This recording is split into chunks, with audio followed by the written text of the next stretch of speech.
Life പദ്ധതിയിൽ ഉൾപ്പെട്ടിട്ടും വീട് വയ്ക്കാൻ അനുമതി നിഷേധിച്ചെന്ന പരാതിയിൽ കേസെടുത്ത് സംസ്ഥാന മനുഷ്യാവകാശ കമ്മീഷൻ. കോഴിക്കോട് അന്നശ്ശേരി സ്വദേശി ബാബുവിന്റെ പരാതിയിലാണ് ഇടപെടൽ. ബാബുവിന്റെ ദുരിതം 24 ആണ് പുറത്തെത്തിച്ചത്.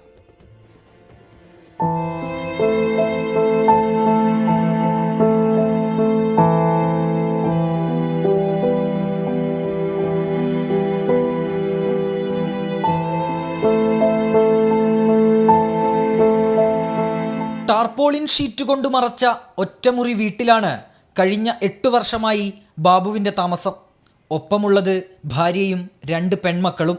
ലൈഫ് പദ്ധതിയിൽ ഉൾപ്പെട്ടിരുന്നെങ്കിലും വീട് നിർമ്മാണത്തിനുള്ള അനുമതി ലഭിച്ചിരുന്നില്ല. തീരദേശ പരിപാലന ചട്ടം ചൂണ്ടിക്കാട്ടിയായിരുന്നു അനുമതി നിഷേധിച്ചത്. ഇതോടെ മഴ പെയ്താൽ ചോർന്നൊലിക്കുന്ന വീടിനു താഴെയാണ് ഈ കുടുംബത്തിൻ്റെ ദുരിത ജീവിതം. ഇക്കാര്യം 24 പുറത്തു കൊണ്ടുവന്നതോടെയാണ് മനുഷ്യാവകാശ കമ്മീഷന്റെ ഇടപെടൽ. കേസെടുത്ത കമ്മീഷൻ തലക്കുളത്തൂർ ഗ്രാമപഞ്ചായത്ത് സെക്രട്ടറിയോട് 15 ദിവസത്തിനകം റിപ്പോർട്ട് സമർപ്പിക്കാൻ നിർദ്ദേശം നൽകി. അടുത്ത മാസം 24-ന് നടക്കുന്ന സിറ്റിംഗിൽ കേസ് പരിഗണിക്കും. 24 കോഴിക്കോട്.